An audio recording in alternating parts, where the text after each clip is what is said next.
everybody. I see Leslie and Diana and Carol.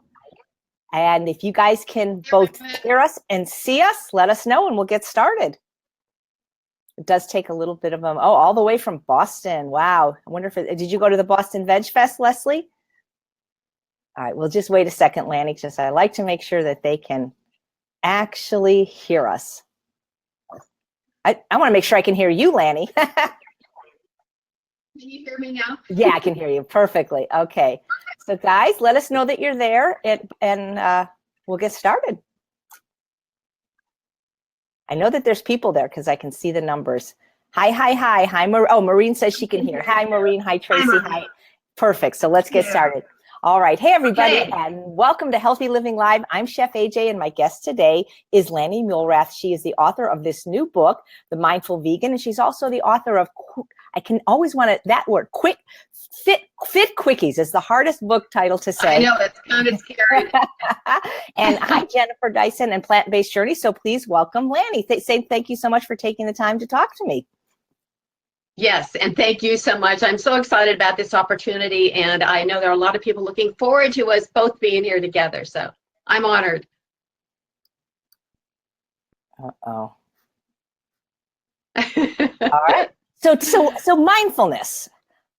This has not been done really very much in the plant-based movement. No, it hasn't, and actually one of the drivers behind this book is, actually I see it as a project, because I don't know, AJ, any of the many books out there about mindful eating.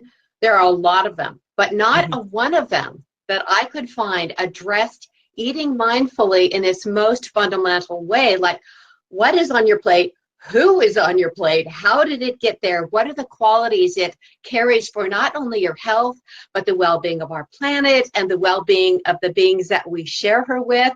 They all seem to be like, as long as you're eating in an appropriate environment and are chewing your food a certain number of times, that's what's important.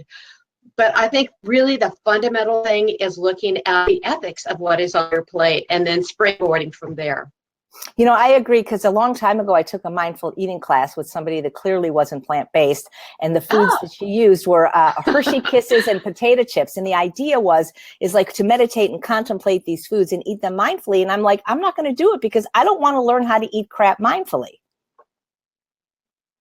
Now, isn't that funny? Yeah, I think she had to do separate from their fear of food. I don't know. But that's kind of thinking. Yeah. How are we being mindful with this? So yeah. How did you get interested in this, in mindfulness? Well, I have been practicing this form of, it's a practice, a meditation practice, and an approach to bring to your daily thing that I started 25 years ago. I had been meditating for maybe 15 or 20 years before that. It wasn't this particular form of study.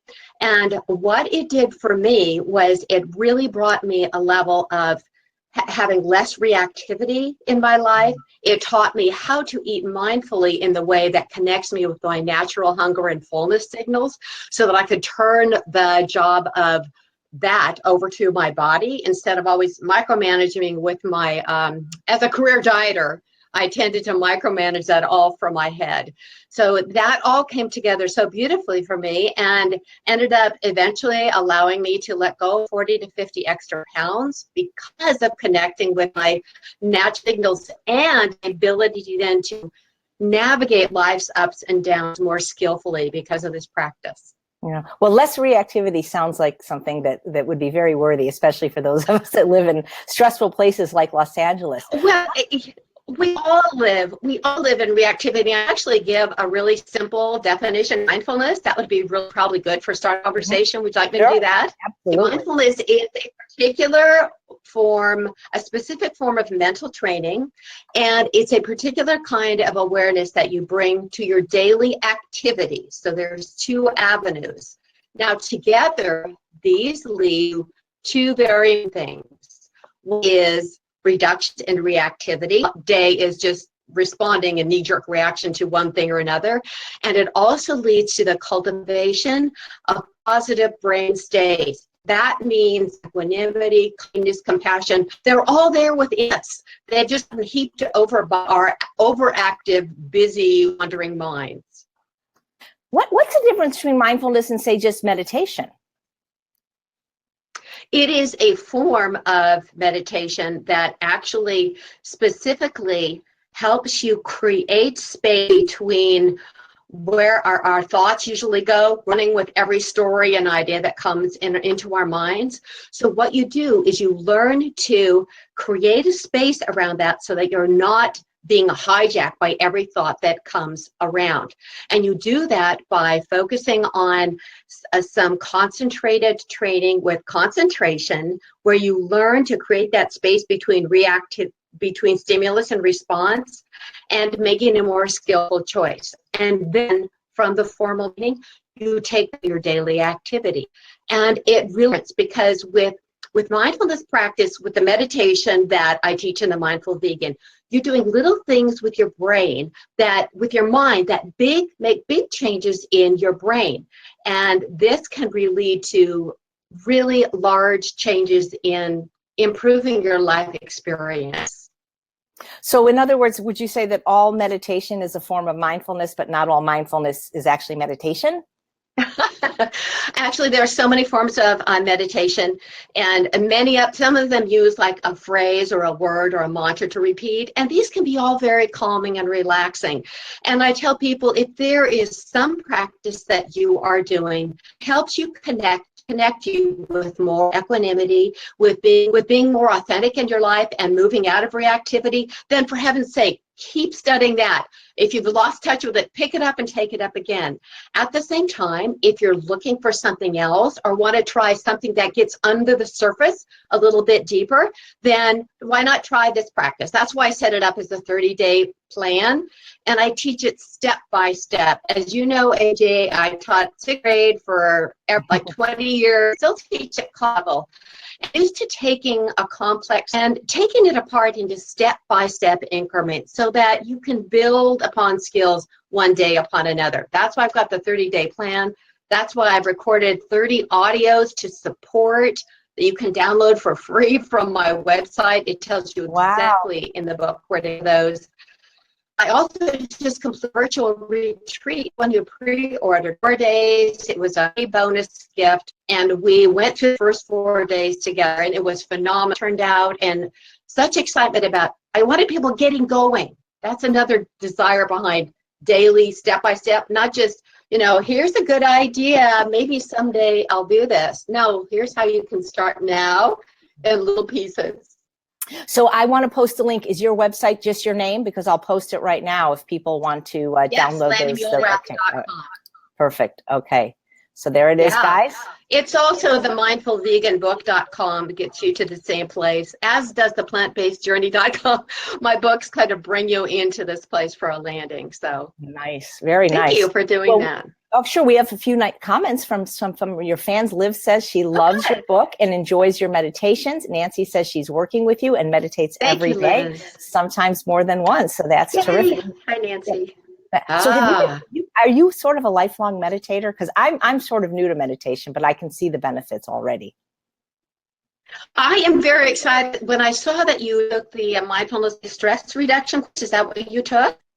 I took the class. Is that what engaged in?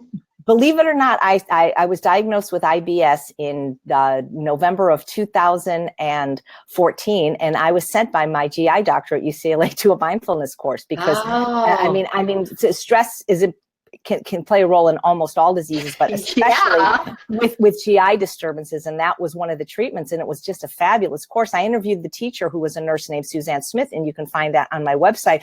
But I really loved the whole idea of it, And what a progressive doctor you had to recommend that you find that connection. And this brings out one of the important connections between this mindfulness meditation practice that the BSR originated by Jon Kabat-Zinn, who was kind of the grandfather of bringing mindfulness meditation practice to our country. And that program, as you probably know, is now in hundreds of hospitals, probably in thousands now, across the world, because of its ability to help with stress reduction, even down to results from psoriasis. As we know, that skin for outbreaks of psoriasis is stress related, having to do with cravings, addictions, anxiety, all kinds of stress disorders. It's just because it's science-based. And that's what I did in the Mindful Vegan. As you know, I've got it all, there's over 300 references in there because I'm an academic. And I do know how science supporting that have been so beneficial to people, including myself. So Right. I'm glad to see that you had a doctor that recommended that and that you took up the study. And I guess you would say a lifelong, if I started 45 years ago but it's the last 25 years I've done this process, this particular kind of mindfulness meditation that made such a difference in, remember I talked about using reactivity? Of our lives and our day is reacting rather than responding, and we aren't even aware of it. And when you take the time to do just a few minutes of formal practice at getting some degree of mastery over our habits of thinking, how we run with this and run with that, it starts to become very apparent to you how, as you move through your day, this reactivity is causing misery for you. It really does create a lot of problems for us. So that's been so implemented, making changes in daily lives. Well, how long does it take to reach enlightenment? That's what I want to know. Well, here's the thing. Remember, this is called a practice, not a perfect. Right. So the whole idea behind the practice is, you know how people, oh, I can't meditate. As I sit down, I'm on the place. I can't sit still. Have you ever heard that? I'm sure there's a bunch of people on with us today. Well, here's the thing. This is what's happening with our minds all the time. We're just not aware of it because we're either distracted with other things, we're busy running away from mental discomfort, or we are being hijacked by our thoughts. And usually this takes us in one or two places, into the past or into the future. And this would be a good place to walk into right now to give people a solid idea of how these practices help. You want to go there? Absolutely. I'd like to give people some advice on just how to get started. Exactly. I can do, let me give it how the science of it works, and then we can do a little bit about how to get started and a takeaway tool exactly for today. Perfect. So some of the research has been done just recently out of Yale University, was undertaken to see what's the correlation between wandering mind, or our habit of just following whatever comes up in our mind during the course of the day, which most of us do and aren't aware of it, and happiness, or our degree of feeling good about ourselves. And the research study was undertaken in this fashion. They had over 5,000 people over aged 18 to 83, over 80 different kinds of employment or occupation. So it was a pretty wide spectrum. And all these people were given an app. And by the way, I go through the in-depth in the Mindful Vegan, so instructive. They were given an app on their phone where they were randomly pinged in the day, and they were asked to respond very quickly to 3 questions. The first question is, what are you doing? The second question is, what are you thinking about? And the third question is, what is your mood or mood state or your level of happiness? And here's what they found out. 2 very important things from this study emerged. And they had over now 500,000 responses to this survey. They discovered that over 50% of our day we are spending in wandering mind, or our minds are wandering. And that means that a good deal of the time, 50%, we are either thinking back into the past, rehashing something that happened, coulda, woulda, shoulda, regretting something we said yesterday, if only I, that, and ruminating over that. And the other half is projecting, like, what if this, catastrophizing. This is not the same as like planning for a job interview. This is like going over and over in your mind, something that just creates more anxiety, and we've all had that. So 50% of our time is spent like this. And they found that also in the brain, that while this wandering mind, this state that you create, actually has a name now by neuroscientists. It's called the default mode network.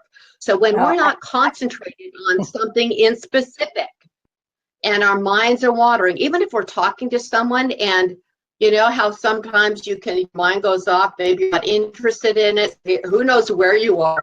But when you switch off this switch into the default mode network, and this is a positive because this wandering mind tends to hook into neural activity. That's activity in our brains that pulls you into the same parts of our brain where exist stress, cravings, anxiety, addictions, obsessions. So this presents a thought, is it possible that by not getting some degree of mastery over our habits of thinking, we're just moving into excessive rumination? That means thinking too much about the past, which leads us to these negative brain states. And this is why the practice of mindfulness, where you are learning how to not be hijacked by your brain, by thoughts that come into your brain every minute of the day, when you do this in formal training, you become skilled at it. So during the rest of the day, you can be more focused. And I want to add one more thing about this study. This study also told us, remember I said people were asked 3 questions. What are you doing? What are you thinking about? And how happy are you? Or what's your measure of happiness? They found without exception that people were far happier when they were focused on what they were doing, even if it was something they didn't especially like. So for example, if you're doing the dishes, yeah, that's pretty amazing. You're doing the dishes and you really don't like doing the dishes. So you think maybe if I fantasize Hawaii or last summer in Italy, you know, that I'll be happier. But actually it leads to decrease in positive brain state. Now, this doesn't mean you have to learn to love doing the dishes, but it gives us information about simply doing what you're doing while you're doing it. And this opens up more equanimity and more calm and internal happiness and peace. And then you can choose whether it's time to do the task, it might need to play the next, rather than just being jerked around by who knows. Who knows? That's actually really fascinating because I've been a multitasker as long as I can remember. I can remember being in grammar school and coming home from school and doing my homework while watching TV and talking on the phone. And that's the exact opposite of paying attention, focusing on one task at a time, you know? It does dilute your attention, and the important message here is whether that impacts your productivity in those different avenues. It apparently leads to a diminishment in our natural capacity for equanimity and happiness and compassion. So it creates an agitation that it's nice to be able to engineer out of our lives just a little bit with practice.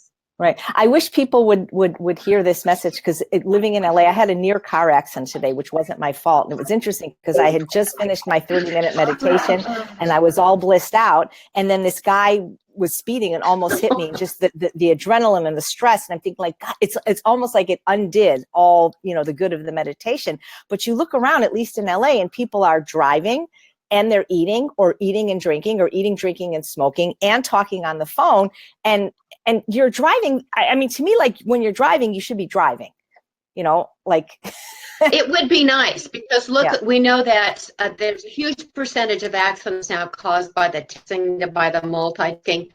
But you brought something that's really important here, and that is this ability to, as I teach it through the book, and it sounds like similar to what you are practicing because of your training, of getting beneath the surface of this mental activity, is actually will keep you then able to be more present in these stress situations.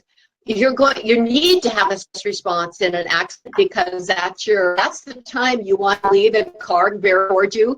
You don't want to just be coming towards you. You want to be actually present so that you can most skillfully respond. And you brought up another important point, is people think, well, if I do this meditation, then my mind's going to quiet down, and then I'll have this, like you said, this beat out feeling. But actually, can be a false expectation, because I sit daily in formal practice, and I will have times when it seems like it must be my first day of doing this, because 5 minutes into it, I'll figure out, well, where have I been? You know, where are you now? And bring it back. But it has the same measure of impact on the rest of my day, because what I've done is what's central to this practice, and that is bringing your attention back to the moment. That's why we focus on feelings of the breath, because right now you can't breathe for yesterday, you can't breathe for tomorrow. So there's nothing magical about the breath except for that. It brings you here, right now. I think it's really important. So a tool that, please finish. No, I was going to say, I think what you're saying is really important, and I would love to inspire more people to do it, especially plant-based people and stressed people. But I find it's the hardest piece of the puzzle, that I think health is like sort of like a three-legged stool. We've got the food part, which you addressed in one of your books. We've got the fitness part, which you addressed in another one of your books. And now we have, you know, the spiritual part, or whatever you want to call it, mindfulness.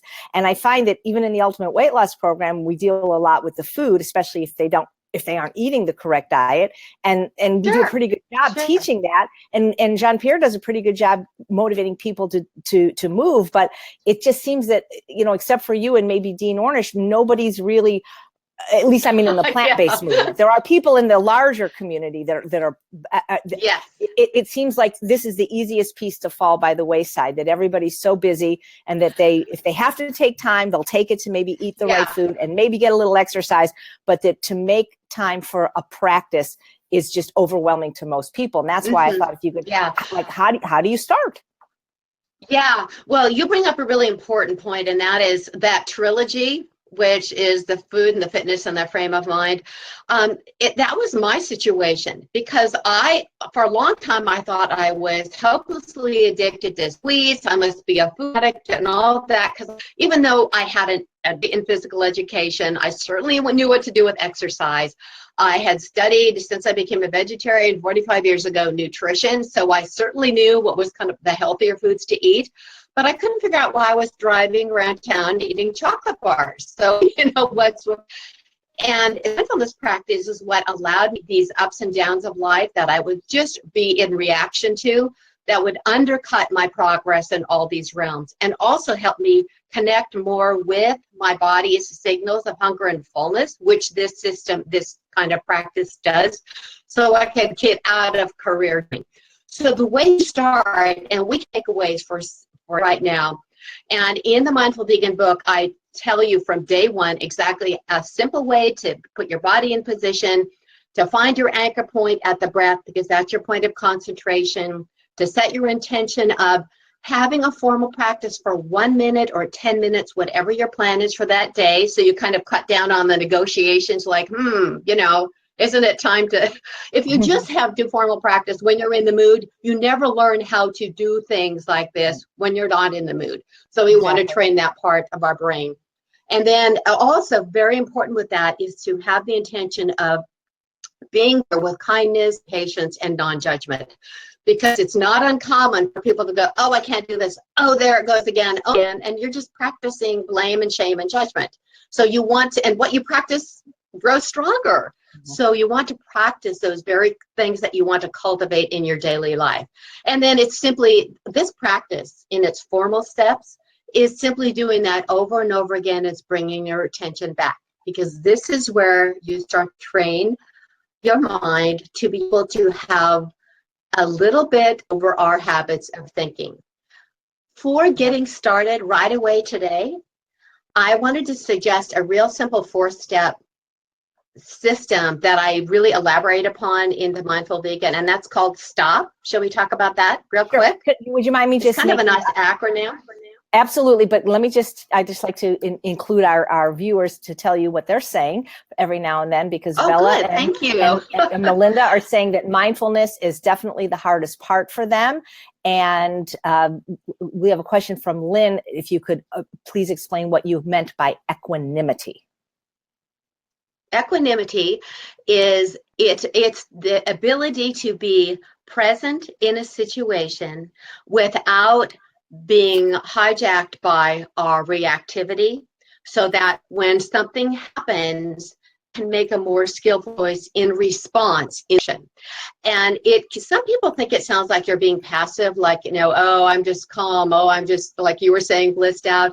And actually that is not it at all, because with mindfulness practice, since you get under the surface of our agitation of the brain, you learn to be able to respond more skillfully in situations. You can still be very forceful, very strong, but you take a bit of our knee-jerk reactivity out of it. Does that help? Absolutely. Thank you. That's that good? Okay. Absolutely. Was there another question that came up? Well, I want you to talk about your stop, but first you had said about waiting Okay. till you feel like it. I think if we wait till we feel like meditating or exercising or eating right, for most of us, we're never going to do it. Exactly right. It's you can't just rely on your mood, because our mood and even motivation is fickle. All of us have been to some kind of an event where we got all fired up either about how we were going to eat and how we were going to exercise, and then 2 days after we got home, we go, wait, what was I thinking? What was I doing? And that is where the mindfulness practice, it helps you notice that about yourself. You learn so much about your patterns of thinking and how you can undercut yourself by old habits of thinking. And it allows you to get in there under the surface and make a difference at the deepest levels. And the real important thing is then, how do you bring this to your... I'm a firm believer in the formal practice, because without training time to navigate these tendencies of our mind and to actually notice them, then how can you step into daily life and be able to transfer that into actual experience? So the formal practice makes a big difference with that. And the stop system is a tiny little thing you can slip in actually in 5 or 6 seconds, any point during the day. And this stop stands for, S stands for, okay, and this doesn't mean you have to be in a crisis point. It doesn't mean you have to be in the mood for it. You can even leave cues for yourself, like, oh, stop. Here's what you do, stop. T is just take a breath. So what did we already talk about taking the breath? It brings you into the moment, into the present, especially the feeling of the breath. A lot of, as you see in the Mindful Vegan, a lot of it is connecting with the physical sensations of the breath. Week 2, we go into physical sensations of the body, which gives you so much information about your emotional state, your reactivity. And then week 3, we step into sensations, emotions, because we can feel our emotions, right? Who doesn't know what anger feels like, what grief feels like? We know what those feels like. So actually find a new way to navigate those instead of being to them. So take a breath, feel the breath coming in and out. This brings you right into the present. Now, O stands for observe. Observe, what does my body feel like now? What my emotional state? And then analyze. Don't try to figure it out. Just, what is it? Am I feeling calm? Am I nervous? Am I ruminating about something? Does my body feel discomfort? Is there a knot in my gut, a knot in my throat? Do I feel butterflies? Just observe, because that all takes place in the present moment. Any physical sensations with emotion or even just in the body are in the present moment. And then P is speed. Now move forward with of awareness of being present, a little bit of awareness of that memory of there is some degree of choice with how I move forward. And Viktor Frankl said, and I opened the Mindful Vegan with this, he said, between stimulus and response, there is a space. And there is a choice, and in that choice lies our freedom. So what we are doing with this practice is creating more room in that space so that we can live more skillfully. So stop, take a breath, observe, and see. I love that you mentioned Viktor Frankl, because at one time somebody had asked me in an interview that if I could have met anyone, if I could have dinner with anyone, present or past, in my whole life, who would I like to meet? And a lot of people were saying Oprah and the president. And I actually said Viktor Frankl, because I think his book, Man's Search for Meaning. That. Yeah, well, he, in case, because we have a lot of young people that possibly watch this, and not everybody may not know who Viktor Frankl is, but he was a psychiatrist who was in the concentration camps during in Nazi Germany and witnessed his whole family being killed in front of him. And he wrote this incredible book called Man's Search for Meaning, which basically says it's not so much what happens to us, but our response to it that makes a difference. And I thank you for mentioning him, because I just gives me goosebumps, because I love that man. I've never met him, but his work is I do too, and I read that book in high school. My mom had it on her shelf, and so it sounds like your reading of that book goes way back too. And what a testing ground for equanimity he had. Yeah, yep. You know, we have these wonderful, comfortable lives with plenty to eat and lots of freedom, most of us. So, yeah, that's incredible. Advisement.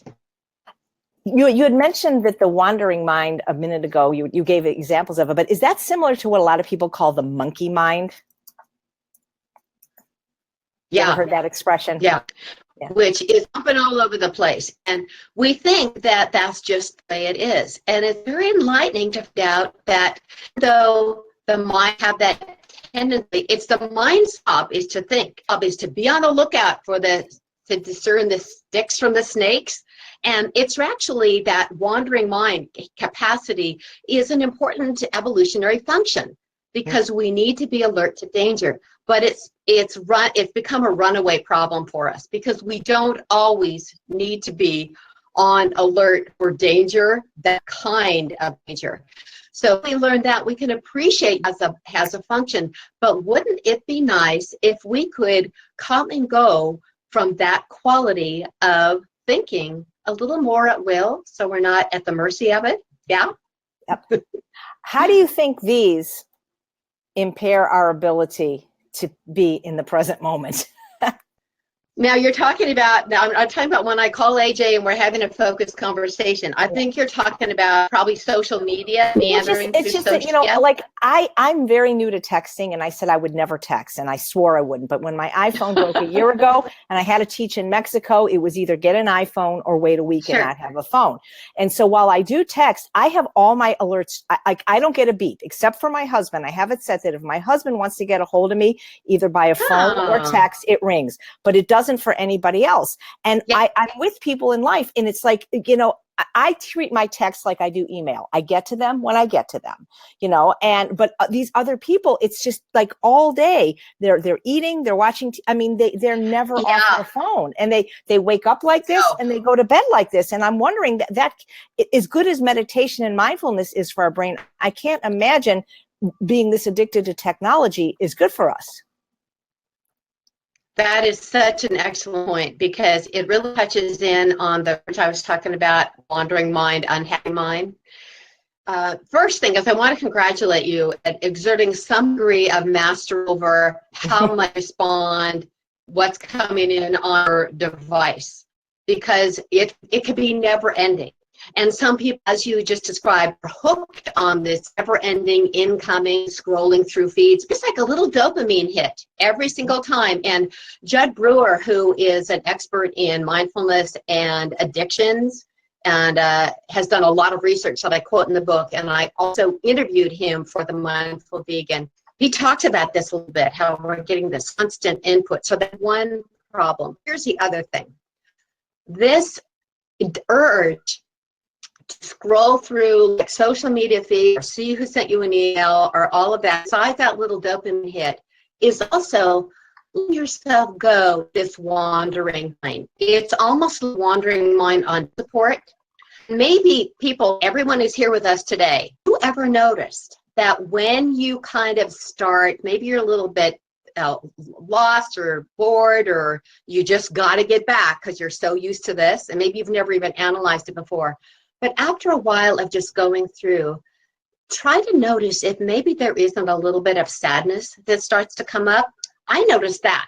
If I check what's going on in social media, if I spend too much time at it, I start this kind of sadness. I think that is where I talked about if you're spending too much time in wandering mind. These are designed on distraction. That's their fundamental design. You want this, you don't want that. You want this, you don't want that. But if you spend too much time in there, remember, it hooks neural activity where reside cravings, anger, obsessions, sadness. So try to notice if you're a person that, you're trying to maybe break free a little bit or maybe not, see if there's some connection between this just going with the urge to do that and your mood state. Good question. That's so prevalent in our culture today. Well, how can incorporating a daily mindfulness practice help people with addictions, whether it's food or cell phones or alcohol or tobacco? How can that help? Because that's what I'm really interested in. Yes. Okay. And I talked about Judd Brewer a minute ago, and he has done some actual research that I detail in the Mindful Vegan. That's a really good example, and that is on smoking cessation. Do we have time to just do a brief review of that? Absolutely. Good. Even though my book isn't about smoking cessation, I do address cravings and addictions. And this particular study is so powerful because we all agree that smoking is an addiction. That is not up for debate, right? Right. So what happened is, in this particular study on smoking cessation, they took 3 groups who wanted to stop smoking. They all were smoking 20 or more cigarettes a day and were desirous of letting go of that. So it's not like people were being forced against their will. And they were broken into 3 groups: the control group, where nothing, just try it on your own or don't try to quit. But the other 2 groups are what's really important. One was given the American Lung Association's gold standard, which is the Freedom from Smoking program. And the Freedom from Smoking program is based on that. It's your usual behavior modification thing to avoid triggers, use substitutes. For example, for smokers, they were told, if you start to get a craving, well, first, avoid triggers. And yet for smokers, many of the triggers are something good happened, like you had a good meal. Okay, let's not do that anymore. Or you had a fight with your boss. Okay, we won't have those anymore. Or even neutral, like just getting in your car, because many smokers will have an association of a location with calling a rat. Then if they came up, then they were instructed to use a substitute. So instead of smoking, eat carrots, eat cookies, eat sunflower seeds, something. And then the loop would be reinforced, but you wouldn't be smoking. So I guess you could be maybe making your choice. Their group was given this training, and exactly like I teach in the Mindful Vegan book, where they spend formal designated time each day with getting some degree of mastery over their habits of thinking. They were given the tools for how to then move this into daily life, how to make the transfer of that training to daily life. Both of these groups bring the same amount of support, the same support materials in home, like audios. And here's what happened. 17 weeks after treatment, those in the mindfulness training group were twice as successful as smoking cessation as those in the Freedom from Smoking program from the American Lung Association.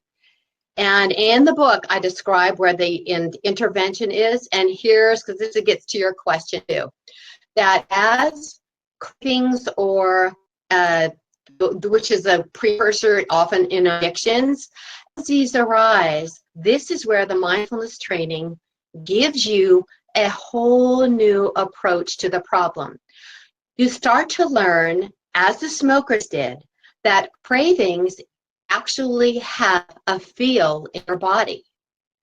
And instead of suppressing it, being with it by use substitute, you learn, because you've been doing it in formal practice, how to navigate these sensations in your body, of which things have given rise to. We notice that, as in all emotions, after a few seconds, if you stay with them, don't push them away, don't ignore them, don't suppress them, don't wish they weren't there, that they actually dissolve, and then you're on to something else. So by becoming, and this is really critical to it, because when someone like myself came off of so many years of career diet and having so much food, the healthiest foods, because I was so programmed to control my food and eating, because heaven forbid, I've got to get rid of these pounds, of course, not realizing every time I rebounded at a higher weight when I did. But that helps you navigate whether you're happy, whether you're sad, whether you're anxious, can find where that, be present with that in a way that allows relationship so it does not control you. And this is where equanimity, and to answer that previous question, then becomes a player. It doesn't mean you're always happy. It doesn't mean you're always in the mood to follow through on the right thing. It means you are learning and practicing. You're not perfect at it every time. Called a practice, not a perfect. That you can implement often to great result in your daily life. Nice. Excellent. I love that you interviewed Dr. Ornish for your book. So tell us a little bit about that, because that's one of my favorite things. I mean, he's the one that really does believe in meditation, and he uses that in his treatment of his heart patients, right? I know. I'm so glad you brought that up, and I was just emailing him with him this morning. For those who don't have a copy of the book yet, I was able to interview Dr. Ornish in the preparation for this book, for the Mindful Vegan, because I knew this about the Ornish program. I knew that it was holistic in nature. It wasn't just about food. It was also exercise, induction, and meditation, and relaxation, and self-care, and all these things that obviously with my triage of books are interesting to me. And so he was so generous to me, and I went to his offices in Sausalito near San Francisco, and immediately he gave me copies of all the books, and he gave me a copy of one that I've never heard of. It was called Love and, well, I don't want to take time to go get it. Love and Survival. Right. But in that, he said, he's been meditating. Yeah. Mm-hmm. So you know about this. He has actually been meditating. He started about the same time I did.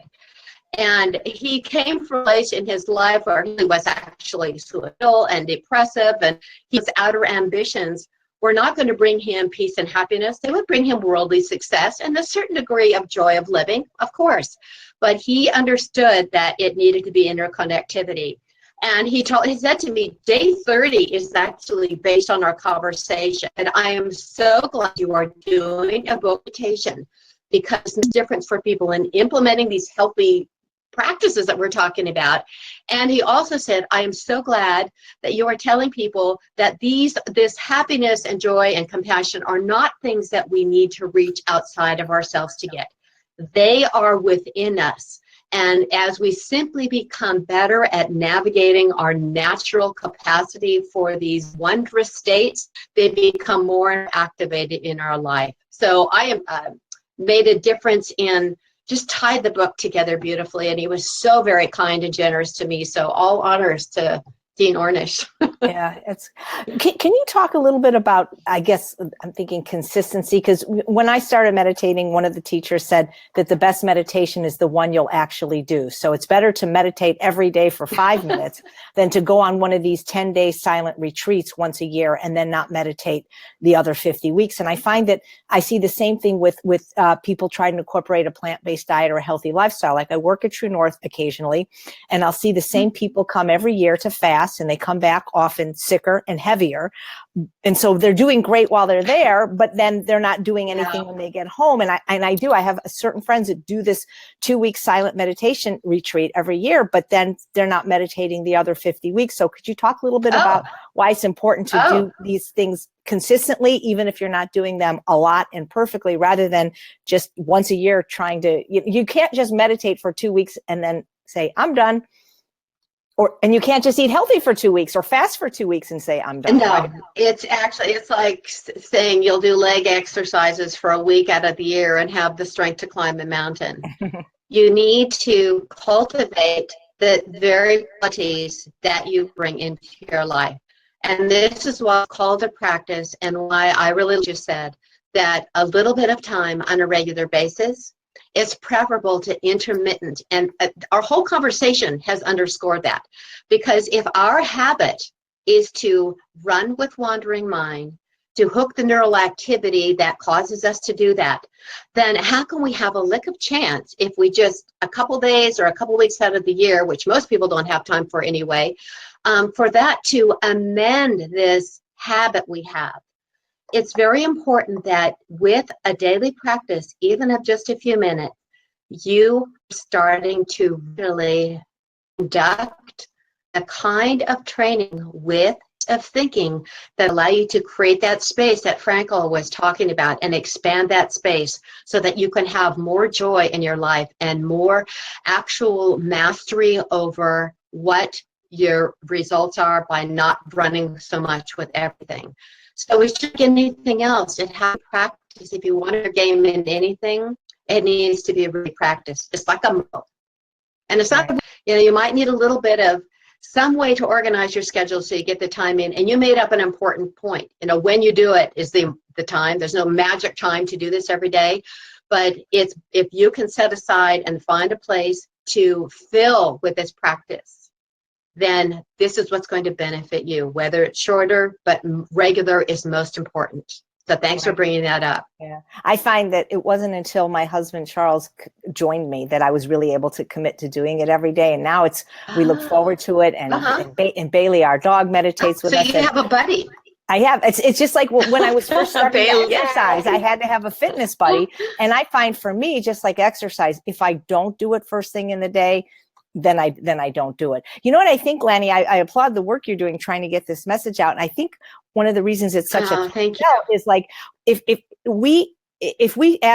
people come to us with certain diseases and we can give them a whole food plant-based diet and they can recover from these diseases and there's measurable results. So if they have a high A1C or high blood pressure, high cholesterol, high triglycerides, they eat the food and then maybe they lose weight and look and feel better and we can take their blood and say, look, see, you got better. Or if somebody comes with us in a debilitated state, we can prescribe exercise, they can build their muscles. But with this, I think because it's not really measurable, you know what I'm saying? It's like you can't measure, I guess you could measure your brain waves. I think it's a harder sell to convince people of its efficacy is what I'm saying, Yes. Well, when people get to a certain point of pain, and they're simply not able to implement over and over again, that can be a driver. And actually, we do have the ability to measure brain waves. I actually have a video I'd like to show, Sensations, which, by the way, you'll be glad to know, very popularly received. It's been standing room only, and it's like not that I'm so great about this, but that it's a new dimension. It can help us actuate these other things. So there's a video I show with Anderson Cooper, and he did a 60-minute segment on this with John Kabat-Zinn, and actually Judd Brewer is in it too, and they hooked his brain up to electrodes. And he had gone to one of these, a 3-day retreat, very reluctantly gave up his lifeline, his phone. As you can imagine, Anderson Cooper, he's on social media and email all the time. And he learned to do this. Dropping is going to be active, but you can learn to not engage with it and identify with it. You can actually do that. They hooked him up to electrodes, and the experimenter, Dr. Judd Brewer, said, okay, I want you to think of something really stressful. And you could see in the brain waves, it was above the zone, it was all these red lines, which is the stress part of our brain. It measured that. And then he instructed him, now drop into the mindfulness practice. It was just what we talked about, watch the breath and get some degree of distance between running with every thought, and it flow into that part of your brain where lie stress reduction, calm, equanimity. So you can see it. So we could all go walking around with the electrodes connected. But there is enough science out there, the research, and I put it in the book too, you can see actually graphs, actually changes in the part of the brain. And I understand what you're saying. We don't have an app right here that attached to my head that shows me I'm the zone. But when you bits of this was the only thing after having, let's see, I used another form of meditation for many years before this that did not make a difference, even though I hoped that it would end my food, weight, and eating problem. And it didn't help me get beneath the surface of this and make this kind of habits of thinking. So it gave me a little bit of concentration, and it's probably a system that works for other people. But for me, when I found out about this particular system, and it's non-sectarian, you don't have to believe anything, there's no religion, now we know the science is there. When I saw, gee, this is going to help you get beneath, and I knew my ability to go run and eat something, go do this, go do that, usually, having to do with food or obsess about the next diet, that was a kind of a reactivity. So getting beneath the surface of that helped me create that space that has been so wonderful and instructive. Wow. Well, our mutual friend Sharon McRae is watching, and she is a big proponent Hi, of Sharon. meditation. And she will, I mean, I've stayed with her, Yeah. and she'll wake up earlier. She will not miss a meditation for any reason. She's so committed, and I admire that. You know, in the Ultimate Weight Loss Program, we'll often run these 30-day challenges, and sometimes they're based on like eating a salad every day, or maybe they'll based on getting in movement. And then people, hundreds of people sign up. Yeah. But when we do the meditation one, it's like, 6 people. It's, and I think part of it, when people eat the standard American diet or a junk food vegan diet with lots of caffeine and alcohol and sugar, I don't think their mind is in a place where they can sit still for 5 minutes, from all the caffeine and stimulants. So I think it's sort of interconnected. That can when be agitating. Mm-hmm. Yeah, it talk about that in the Mindful Vegan too, about how we know what we eat, how foods, and this is another feature of combining mindfulness practice with whole food plant-based nutrition. Because, and I mentioned earlier about getting in touch with your natural hunger and fullness signals, what better food is going to physically help you do that than eating whole plant-based foods? Mm-hmm. Because you have all the fiber. And I wanted to, Sharon, I'm so glad you're here today. Sharon wrote a section for the Mindful Vegan book. So just everyone who's got a copy, or when you get your copy, look up and find where Sharon is. She wrote a really nice passage. Yeah, she's amazing. Does anybody, hello, Lisa. Does anybody have any questions for Lani about meditation or anything to do with her new book, The Mindful Vegan, which I'm assuming you can get on Amazon and any place else? Yeah, and number one in, of all things, holistic medicine, which I was very happy to see, and also in vegan diets for quite a while into the first part of her release. So I'm very excited about that. I'm going to put your website up again if anybody wants to get the free downloads of, and so tell us a little bit about the downloads. We have a few minutes left, and if people, because they're free, they can, so why not? Right. Yeah. Yes, but in the book, in sources, it tells you exactly where to go to those free downloads, because they are a companion to the 30-day plan. So remember, my idea with this, as I said earlier in our conversation, is to give a tool to get started now, not just here's a great idea, maybe I'll do that someday. That's why I put it in a 30-day plan, and that's why I put together the virtual retreat we just completed, and why I made the audio. So that means for every single day, day one instruction is to just practice formally for 1 minute. Right. Day 2 is 2 minutes. So the audios I put together as day 1, I have a 1 minute audio. Day 2, a 2 minute audio, and it goes through, it kind of, it's not like an audio, but it goes instruction that I have for practice. First few days are now also uploaded into Insight Timer. So if you have the Insight Timer app, you can just do a search for Mindful Vegan or Lani Muelrath. And I think days 1 through 4 up there. So if you don't have a copy of the Mindful Vegan yet, thank you. I have it. That's what application. I'll tell you, as much as I bash technology, it wasn't until I got Insight Timer with all the bells that I actually was able to meditate. It's a good use. I know it's a really good use of it. So if someone wants to, if you've ordered your book and you don't have it in yet to tell you where to go and get the audios, then you can use that. But I really want it to be that it's a companion for, so it's an important support system. Yep. So one last question from Massimo. He is actually watching us live from Italy. That's great. I met him actually at a Hans Deal event. And he says,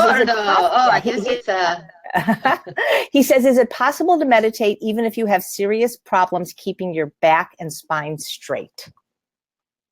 Yes, because you mean a sitting position. You can meditation seated in a chair, and I teach this all in the book, in on the floor or lying down. If you have an orthopedic situation that does not allow you to sit upright, you can position yourself lying down, and it simply, that can be also more conducive to sleep. So you may need more reminders to keep yourself engaged.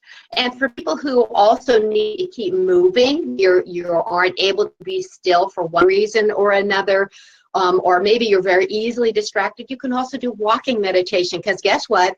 When you're walking, you're right here, right now, right? So it's easy for our minds to wander off, but you can bring it into the body. So definitely lying down meditation, and I will do that too. It depends on if I'm somewhere. I've done that lying down in a bunk on a boat when I couldn't get up because the boat was rocking too much, just laying down. So great question. Yeah. I really like to make it simple and easy and accessible. It's the practice of what you're doing with our attention that's important, not all the other. You don't need special places, special tools, special cushions. Just make yourself comfortable and support yourself in whatever way you can. Nice. Liv wants to know, what do we do on day 31? Day 31, you continue your practice. And if that means that you stay with, I take it up 30 minutes. My personal practice is 45 to 50 minutes every morning. Wow. And then I will try to add evening. But I don't want anyone to feel like that's a rule, because as we said earlier, even 5 or 10 minutes in a day is extremely beneficial. It gives you it's dose respondent, so it will give you some result. A consistency, as you brought out earlier, most in part. So to go to day 360, do 360 minutes. You can just go on like a 20-minute practice or a 15-minute practice daily. And if someday it just doesn't work to fit that in, then let yourself sit or lie down for 5 minutes and let that be a priority for that time. Does that answer the question, Lee? Nice. Great. Thank you. Well, I can definitely, I've been meditating since September 18th. I have not missed a day. One day got interrupted by a workman. And Sharon says that I'm definitely less of a bitch. So, so I guess it's working. But I wish everybody would just try. You can get the free downloads at LaniMuelrath.com. You can get her book, The Mindful Vegan, on Amazon, as well as her 2 other books, Fit Quickie and The Plant-Based Journey. It's plant-based journey, excuse me, but the plant-based journal sounds good. It could go with your plant-based journey. That sounds good. Yeah. So thank you so much, everyone, for watching. And Lani, thank you so much. Yes, thank you for bringing this important topic to the plant-based movement. Sharon says she's proud of me. Yay. Thank you. Well, you inspired me, Sharon, and you inspire so many people, Lani. Thank you. And thanks all of you for watching another episode. You're welcome. Thank you for watching Healthy Living. I'm Chef AJ, and I make healthy taste delicious. Bye, everyone. Beautiful, everyone.